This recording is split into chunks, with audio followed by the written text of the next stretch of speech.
Aquí tienes la versión adaptada y traducida al español latinoamericano neutro, con toques mexicanos y de América Latina en general, con voz natural, emotiva y como si la contara una persona de la región. He hecho los ajustes solicitados para que la historia se sienta nacida en un contexto mexicano, pushas latino, conservando toda la profundidad emocional, el dolor, la dignidad y la liberación de la original. Vamos a vender tu casa, mamá, lo dijo Teodoro, como si estuviera leyendo la lista del súper, no 4 días después del funeral de su papá, no en la cocina, donde yo había preparado cada comida de su infancia. Ni siquiera levantó la vista del celular. Las palabras cayeron entre nosotros con una frialdad que no me merecía ni había aceptado, cortando de tajo el silencio que tanto me había costado mantener. Marisol pasó a su lado con la cámara al pecho, barriendo despacio desde la puerta hasta la despensa, como si estuviera haciendo una inspección. Aquí entra luz natural bien chida, murmuró para sí misma. A los compradores les encanta eso. Sus botas resonaban en las tablas, que Rowan, no mejor dicho, Rowan ya no ahora, era Rodrigo, había lijado y barnizado con sus propias manos el verano en que Teodoro se graduó de la universidad. Ni se detuvo a mirar nada. Apreté el respaldo de la silla hasta que la madera se me clavó en la palma. El saco de mi esposo seguía colgado junto a la puerta. Su taza aún estaba donde la dejó la noche antes del infarto. Pensé que el duelo tardaría más en despejar el aire antes de que alguien intentara reorganizar lo que quedaba. Teodoro por fin levantó la mirada, pero solo para señalar la pared. Los avalúos del rumbo están fuertes. Si la ponemos en venta para la primavera, va a haber buena demanda. Y el patio... Inclinó el teléfono para que Marisol viera. Mira esto grandote para la zona. Punto a favor bien gordo. No me hablaban a mí. Hablaban alrededor de mí a través de la casa el uno del otro, como si yo fuera una inquilina cuyo contrato se había terminado sin avisar. Intenté tragar saliva, pero la garganta se me quedó seca. Teodoro, dije bajito. Fue lo único que pude. Asintió distraído como si mi voz fuera una confirmación. Sé que es mucho, mamá, pero la casa ya está grandota. No vas a poder con ella sola. Te estamos ayudando. Ayudando. La palabra raspaba más de lo que consolaba. Ayudar sonaría distinto, se sentiría distinto. Ayudar me incluiría a mí. Marisol entró a la sala levantando el teléfono otra vez. Voy a necesitar fotos del piso de arriba, también dijo. Para el paquete de preventa. El dolor del duelo fresco se volvió algo más frío, que me bajó por la espalda y se instaló ahí. No protesté. Todavía no. Los vi moverse por las habitaciones, ya imaginándolas vacías, decoradas para vender entregadas. Y mientras sus voces se perdían más adentro de la casa, sentí el primer cambio callado dentro de mí, el que me llevaría a todo lo que vendría después, mis razones, mis decisiones y el lugar que pronto descubriría que Rodrigo me había dejado preparado. A la mañana siguiente, cuando Teodoro y Marisol se fueron con sus pasos seguros y sus suposiciones calladas, recorrí la casa como quien entra a un museo despacio, con cuidado, sintiendo el peso de cada objeto. Vieja costumbre. Décadas guardando historias ajenas en bóvedas de museos, protegiendo lienzos frágiles y cartas quebradizas del tiempo y de manos descuidadas. Nunca imaginé que viviría lo suficiente para sentirme yo misma como una de esas piezas. Rodrigo y yo construimos esta casa más de 40 años, viga por viga, estación tras estación. Él se encargaba de la madera y las medidas, yo de los planos y los acabados. Todavía me acuerdo parada descalza sobre el contrapiso antes de que subieran las paredes, escuchándolo hablar de dónde iría el jardín, de plantar una hilera de lirios junto a la barda, de que la tierra era buena para lo que quisiéramos sembrar. En ese entonces todo parecía posible. La casa todavía guardaba esos ecos. Mis rutinas vivían aquí también preparar mi té de las 7 en punto, aunque Rodrigo ya no aguantara despierto para tomarse el suyo. Catalogar las pocas pinturas que juntamos en viajes de fin de semana. Cuidar el jardín que nunca terminó de agrandar, pero siempre quiso. Esos ritualitos chiquitos mantenían el ritmo de mis días, aunque el duelo jalara de cada borde. Teodoro llegó 2 tardes después con un montón delgado de papeles. Marisol se quedó en la puerta detrás de él, sonriendo con esa suavidad ensayada. Mamá dijo dejando los documentos en la mesa: encontré unas residencias para adultos mayores bien equipadas. Tienen transporte, planes de comida, personal médico. Tendrías todo lo que necesitas. Marisol juntó las manos. ¿Y más gente de tu edad alrededor? Sería más sano, más reconfortante. Miré sus caras serias, educadas, decididas, y entendí algo que no quería aceptar. No veían mi duelo, veían una oportunidad. Pasé el pulgar por la esquina del folleto sintiendo su filo. Ya habían imaginado un futuro para mí, uno en el que nunca había dicho que sí. Marisol llegó un martes por la tarde con un platón de cazuela envuelto en servilleta, de esos gestos que parecen pensados, aunque debajo se sienta algo armado. Entró con esa misma sonrisa suave que usaba cada vez que quería algo. Todavía no había aprendido a dudar de ella. Pensé que a lo mejor no estabas comiendo bien, dijo dejando el platón en la encimera. Y ya que estoy aquí, ¿puedo checar unas cosas arriba solo para asegurarme de que todo esté seguro para ti? Seguro. La palabra pesaba raro, pero asentí de todos modos.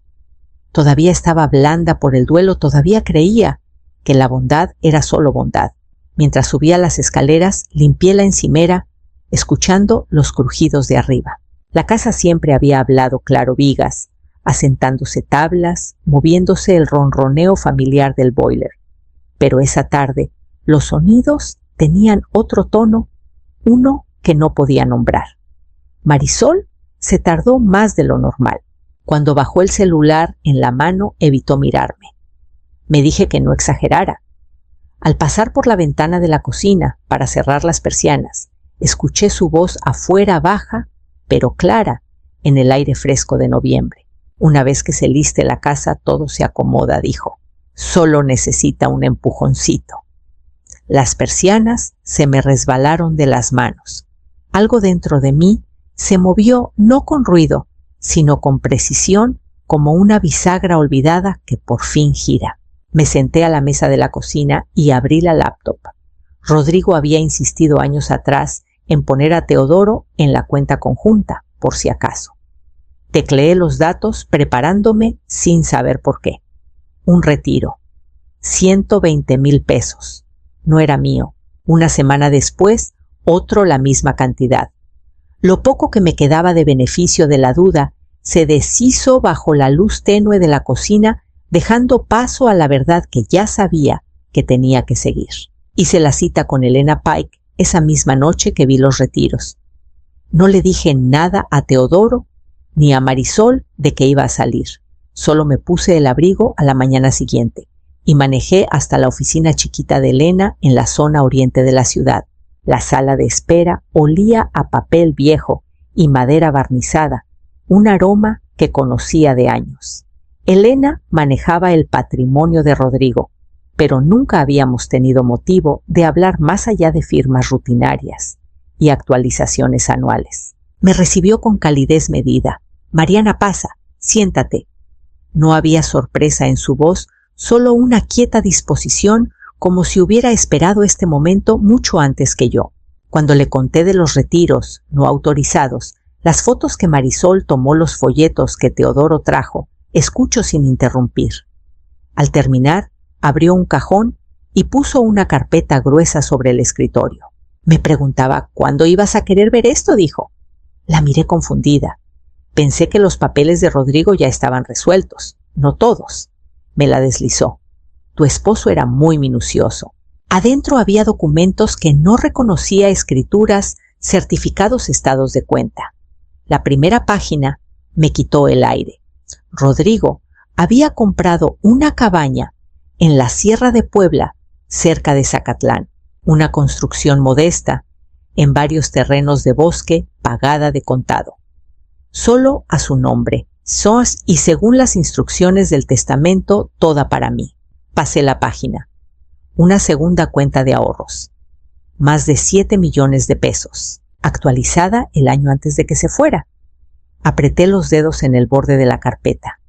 ¿Por qué no me lo dijo Elena? Juntó las manos. Lo hizo por ti. Le preocupaba Teodoro. Sentía un cambio, cosas chiquitas, comentarios que hacía tu hijo cuando venía. Rodrigo quería asegurarse de que tuvieras un lugar donde nadie pudiera hacerte a un lado. Las lágrimas llegaron calladas no de tristeza, sino de la claridad de sentirme protegida por alguien que ya no estaba para decírmelo con palabras. Cerré la carpeta con suavidad, sintiendo el peso del último gesto de Rodrigo en mis manos, ya sabiendo qué tenía que hacer. Teodoro llegó 2 días después de mi cita con Elena, con los brazos llenos de folletos brillantes. Los extendió sobre la mesa del comedor como si preparara una presentación, empujando a un lado la carpeta del patrimonio de Rodrigo que aún no había guardado. Patios perfectamente podados, residentes sonrientes, vestíbulos relucientes, cada imagen más arreglada que la anterior. Mamá dijo tocando una foto de una sala común. Con sillones pastel, este lugar lo tiene todo. Transporte, médicos, actividades. Ya no tendrías que preocuparte por el mantenimiento diario. Hablaba con la seguridad de quien anuncia una decisión ya tomada. Lo vi señalar mapas, resaltar costos, explicar tiempos de transición.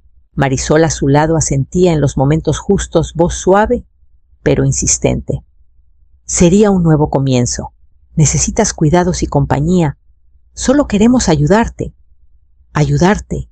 Dejé que la palabra pasara por mí sin quedarse. Antes de que pudiera responder, Marisol sacó de su bolsa una tarjeta de cita. Vamos a ver a una agente inmobiliaria la próxima semana. Se especializa en casas como esta, dijo, abarcando la habitación con un gesto vago. Es solo una plática inicial. Las pláticas iniciales no suelen hacerse sin el dueño de la casa. La presión se apretó poquito a poco, como un tornillo que gira sin ruido. Teodoro empezó a rondar en las comidas diciendo cosas como no deberías estar sola en una casa tan grande y es hora de simplificar antes de que algo te obligue.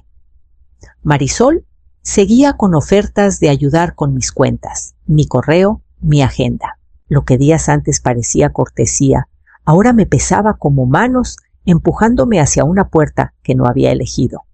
Una noche después de que se fueron, me senté en el sillón viejo de Rodrigo y dejé que la mente se asentara. Recordé su voz la noche antes de caer, cuando se detuvo en el pasillo y se dio la vuelta hacia mí. Si algo me pasa, dijo poniendo una mano en mi hombro, no dejes que nadie hable por tu vida, prométemelo. El recuerdo subió con una claridad que me afirmó. Esa promesa hecha bajito en la luz tenue de un pasillo que construimos juntos se ancló de nuevo en mí. Y con ella empezó un plan que me llevaría hacia la cabaña que me había dejado esperándome entre los árboles. Empecé por lo que no podía soportar perder. La foto enmarcada de Rodrigo en la orilla del lago aquel primavera que nos fuimos al norte sin plan. Los cuadernos que me regalaba cada cumpleaños, los que llené con notas de catálogo y reflexiones chiquitas. Sus libretas de bocetos, todavía con manchas leves de lápiz en los bordes.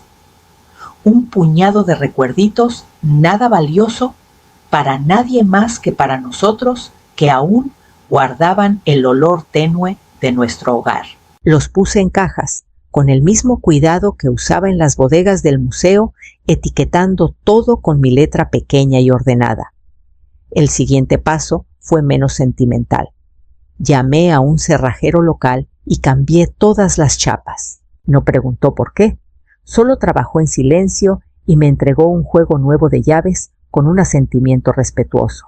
Más tarde, en el banco, firmé los papeles que sacaban a Teodoro de la cuenta conjunta, escuchando cada tecla con una especie de alivio solemne. Elena ya me había ayudado a abrir una cuenta privada y transferí cada peso que era mío.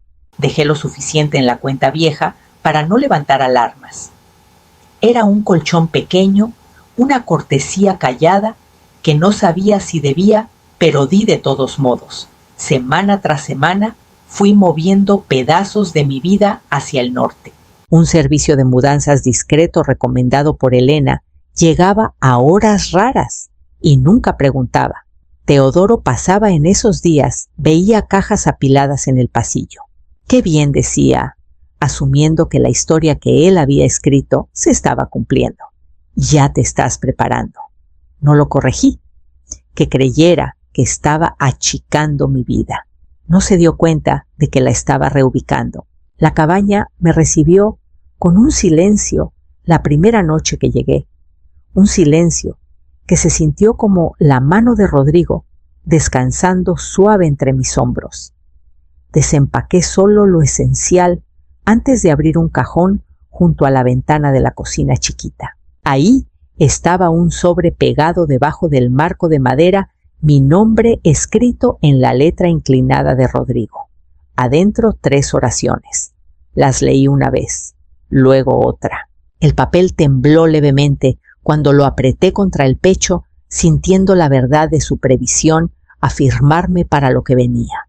2 meses después del funeral, el teléfono sonó mientras estaba en el porche de la cabaña viendo las ramas moverse con el viento de la tarde. Casi no contesto. La paz tiene su manera de hacerte celosa del silencio, pero apareció el nombre de Teodoro en la pantalla y una parte de mí sabía que esta plática había estado esperando. Mamá dijo sin aliento: por la urgencia, la gente dice que abril es perfecto para listar. Vamos rápido. Listar, lo dijo como si la casa ya hubiera cambiado de dueño, como si la tinta ya estuviera secando y solo faltara que yo aceptara el futuro que él decidió. Teodoro, dije, manteniendo la voz pareja, no estoy en esa casa. Soltó una risita corta, la misma que usaba cuando pensaba que estaba dramatizando. Ok, pero igual necesitamos que firmes unos documentos. Te los llevo el fin de semana. Sin presión, solo me mudé hace semanas. La risa se cortó. ¿Qué quieres decir? Su tono se afiló. Mamá, ¿de qué hablas? No puedes. Me mudé, repetí. Tu papá me dejó una propiedad. Es mía. Vivo ahí ahora. Un silencio largo. Siguió tan completo que oí el viento colándose entre los pinos al otro lado del claro. Luego vino el cambio, la rabia, abriéndose paso primero. ¿Por qué hiciste algo así sin decirnos? Solo queríamos ayudarte. Querían sacarme de mi propia casa, dije, y no preguntaron. Asumieron. Su respiración se entrecortó la frustración enredada con algo más callado. Mamá, esto no tiene sentido. ¿Qué propiedad? ¿De qué estás hablando siquiera, Rodrigo? Lo planeó antes de irse. La cabaña, los ahorros, todo. Me dejó todo a mí. Otro silencio, este distinto. Empezaba a entender la magnitud de lo que había calculado mal. Dejé que el silencio se estirara antes de seguir. Sé de los retiros de la cuenta conjunta. Sé de la gente y de las conversaciones que tuvieron tú y Marisol cuando creían que no oía. Mi voz no subió. No necesitaba. Las palabras cayeron solas. Cuando por fin habló, su voz estaba delgada, sin la certeza de antes. Mamá, no sabía que tú, pero la verdad ya se había sentado entre nosotros, y yo podía sentir el siguiente paso tomando forma mientras lo escuchaba buscar respuesta. La venta de la casa en la ciudad avanzó sin tropiezos una vez que Elena tomó el control. Ella manejó cada inspección, cada revelación, cada negociación, manteniendo todo limpio y callado. Ninguno de los materiales de marketing del primo de Marisol tocó el anuncio. En cambio, Elena conectó con un comprador por su red, una pareja que quería un hogar a largo plazo, no una inversión para voltear. Se sintió adecuado, casi tierno, dejar la casa en manos de gente que entendía la permanencia. Elena Me mandaba actualizaciones por correo y teléfono. Revisaba cada documento desde la mesa chiquita de la cocina de la cabaña, firmando con mano firme. No había prisa, no había presión, no había recordatorios condescendientes de simplificar, solo el negocio directo de cerrar un capítulo en el que había vivido la mayor parte de mi vida. Cuando se cerró la venta, el dinero entró directo a mi cuenta privada. Ver el número en la pantalla no me trajo triunfo, me trajo claridad. Esa casa había sido mi trabajo, la maestría de Rodrigo, nuestros recuerdos pegados en las paredes. Ahora era un recurso y uno completamente bajo mi control. Una semana después de que los fondos se asentaran, le mandé a Teodoro una parte, no grande, no simbólica de reconciliación, solo un gesto que Rodrigo habría hecho por creer que la bondad no debe desaparecer, aunque las circunstancias pidan distancia. No escribí nota, no me expliqué. La transferencia habló por sí sola. Teodoro llamó esa noche. Su voz era tentativa lijada por meses de seguridad. Mamá, me llegó el depósito. No sé qué decir. No tienes que decir nada, respondí. Ya está hecho. Hubo una pausa y luego exhaló. Lo siento, mamá. ¿De verdad? La disculpa no estaba pulida. No era estratégica. Por primera vez en meses sonaba real. Pero real no significa reparado. Todavía no. Marisol no llamó y no lo esperaba. El silencio fue su respuesta. Sostuve el teléfono un rato largo después de colgar, escuchando el silencio dentro de la cabaña, no vacío, sino deliberado. Las fronteras que puse no eran para castigar a nadie. Eran la forma de la vida que necesitaba proteger. Y con la casa atrás y la cabaña alrededor, por fin pude voltear hacia lo que esperaba adelante. Instalarme en la cabaña no pasó de golpe. Se fue dando en gestos pequeños y constantes, levantar tablas viejas que se habían combado con las lluvias de invierno, lijarlas suaves, sellarlas con manos pacientes. Limpiar los senderos invadidos atrás de la propiedad, podar ramas que colgaban demasiado bajo, descubrir el caminito angosto que Rodrigo marcó una vez con un listón para no perdernos en los paseos matutinos. Cada tarea se sintió como una plática retomada, como si él se hubiera detenido a media oración y me hubiera dejado espacio para terminarla. El taller inconcluso de Rodrigo estaba al borde del terreno, medio armado y medio olvidado. La primera vez que entré, el polvo se levantó en una nube callada, posándose en el banco donde dejó su cinta métrica. Pasé varias tardes restaurando el espacio, engrasando bisagras, ordenando herramientas, reparando un vidrio rajado. Cuando la puerta por fin cerró con un clic decente, sentí algo soltarse dentro de mí como un hueso que vuelve a su lugar después de estar fuera mucho tiempo. La vida empezó a rehacerse alrededor de nuevas rutinas. Me ofrecí de voluntaria en la bibliotecita junto al lago del pueblo, catalogando mapas viejos, grabando historias orales, ordenando cajas de documentos amarillentos que nadie había tocado en años. Era el tipo de trabajo que mis manos entendían, y su constancia ayudó a callar los ecos de los meses que acababa de vivir. Mi vecina Nidia Torres pasó una tarde con un frasco de mermelada y una invitación. Estamos peleando contra un proyecto de desarrollo, dijo. Deberías venir a la junta. Pareces de las que saben cómo evitar que lo importante desaparezca. Le dije que lo pensaría. Esa noche caminé hasta el borde del terreno donde la tierra bajaba hacia el agua. El aire tenía otro peso aquí, más limpio, más amplio, como si las posibilidades tuvieran más espacio para estirarse. A la mañana siguiente ya había decidido.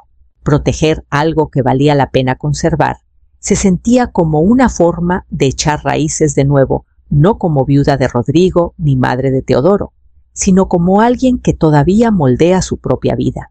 Escribí la carta a Teodoro una mañana tranquila, de esas donde la luz se posa suave sobre la mesa y la casa parece respirar contigo. No escribí para reabrir heridas ni revivir los meses que nos marcaron a todos. Escribí porque la claridad merece un lugar en el mundo y porque el silencio, si se deja demasiado, puede volverse malentendido.